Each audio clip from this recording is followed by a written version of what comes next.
I'm not down with girls that would have dietary restrictions. Mm-hmm. There was a girl that was kind of like in a long distance pandemic thing with, and she's got a bunch of food allergies. And I'm just like, I really like How you. many?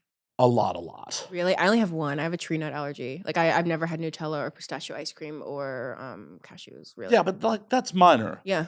Like this is a lot of food allergy. Or someone who's a vegetarian or vegan, because like when I'm in, been in Asia or other places, it's like I don't exactly know what I'm eating. I'm pointing at menus sometimes and be like, that looks good. Mm-hmm.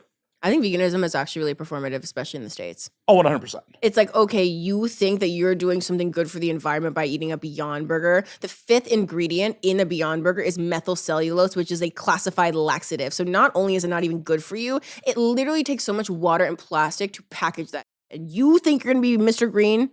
Well, okay. Well, and also, ground burrowing animals get caught up in. That's what I'm saying. They literally, they don't even have homes because you want to have your almond milk. Right. They get caught in the lawnmower to mow down the thing. I've definitely pissed off some of my vegetarian and vegan friends. Like last time I was in Cuba, our Airbnb hosts were like, thank you for taking new pictures of home for the listing. Yeah. We want to give you a pig roast. They brought a live pig. That's cool. To the courtyard, and I'm the one who did it. How was that? My only regret in that situation is I didn't do it well, and that pig did not go quietly into the night. Okay. Being someone who's grown up in the city his whole life, I've never pig. So what you're saying is that if you went to London and had a machete, it's clipped for you. Oh no, I did a lot. You did a lot.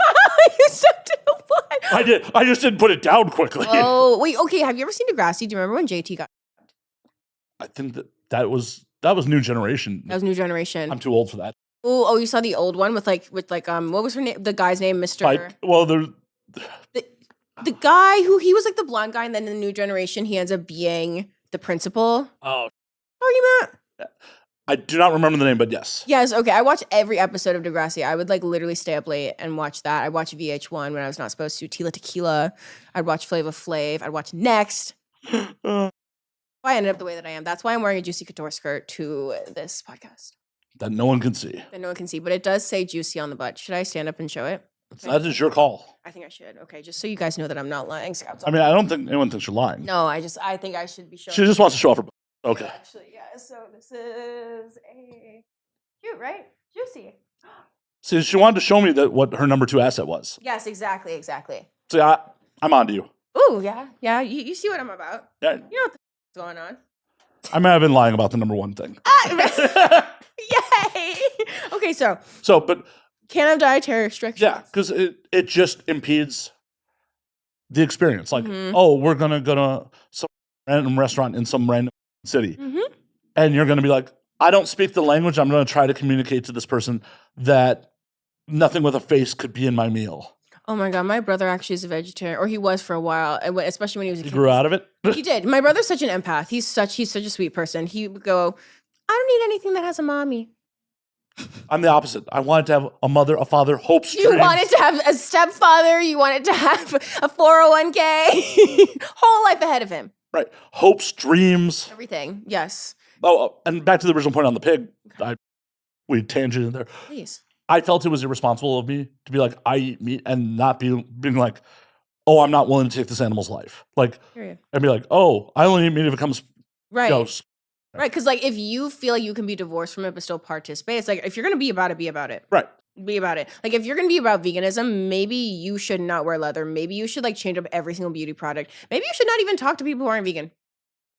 Maybe, like, you know what I mean? Like if you're going to be about it, be about it. Like, that's what I feel like about, like, you know, racism and discrimination. Because I'm like, okay, look, like, especially people who, like, posted black squares and the Black Lives Matter thing. I'm like, okay, like, you love black people so much that you didn't have a single person who is not white at your wedding. I mean, that shit, you know what I mean? was so performative. It was crazy. It was literally crazy. And then when, like, other groups started co-opting it and making, like, yellow squares and blue squares, I was like, what are we doing right now? Well, the blue squares are real hilarious for the cops. Come on. Oh my God, stop. No, that was actually like deeply crazy. But yeah, no, I mean, this is a job you chose. Stop. This is a job you chose. Stop. Blue Lives Matter. I actually, in the video that I was in today for Dirty Street Confessions, they were like, are you a spitter or a swallower? I was like, swallowers. I actually think that swallowers' lives matter. And so there's lots of comments like, as swallowers' lives matter. I was like, yeah, we should unionize. Well, you can't waste that protein. Absolutely not. I actually, in the last 24 hours, have taken 3 loads in my mouth from 3 That's it? 3 different people. That's it? I think it was actually more than like 16. But they were 3 separate acts. It wasn't like... Still pretty slacker. You know what? That's so true. What's the most number of people you a night?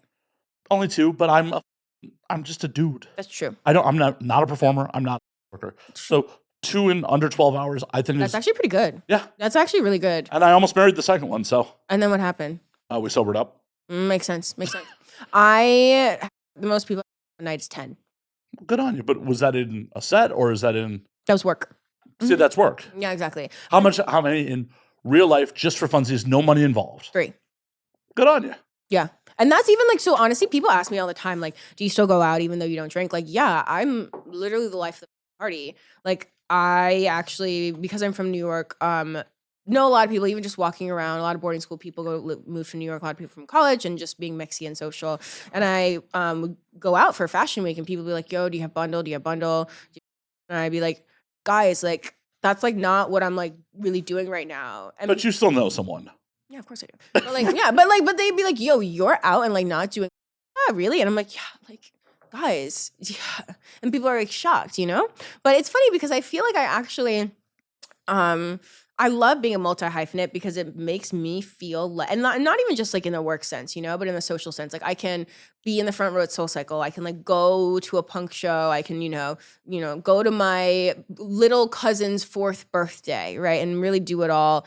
And I feel like I'm able to do all this stuff specifically because like I don't drink. And it actually makes me feel better because I'm like, I could not do this one thing so I could do all these other 50 things. And don't get it twisted. I've slipped up many times. I've been to rehab twice.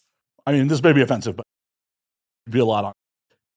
Yes, I am. No, like, it's actually really crazy. And it's funny because like when I've been doing it for a really long time, it's not even that I start talking 8 times as fast as I already am now. It's that I've started to slur my words together and you literally cannot understand what I'm saying. Because you know, like an upper, but it's also a numbing agent. Right. So like people, like when you've been doing a bender for like 2 days, it's like you sound drunk because like your mouth is so numb. Your face is so numb. We would have subtitled you like your Brad Pitt and Natch. Oh my God, stop. I actually was just watching, what's that movie where like he becomes death? Oh, Meet Joe Black. Yes, and then they give him a Jamaican, he starts speaking in patois. That part was really crazy. I was watching that scene and I was like, why is he saying Irie? Who told Brad Pitt about the word Irie? Some Hollywood writer. Somebody who's related to Bob Marley, who knew a guy, said it to him. And here we are, where I can't even speak patois. I actually can't speak patois. I can understand Jamaican patois. So like if you were speaking to me in patois somehow, I'd be canceled so fast. I think you should do it. I think should we get Chet Hanks over here? Sure. He speaks patois. He speaks better than me. Better than me too. Yeah. Honestly, like, smash or pass, Chet Hanks. Pass? Why did you say it like that? Because I'm trying to picture. I'd smash. Well, good on you. Chet Hanks, I'd smash.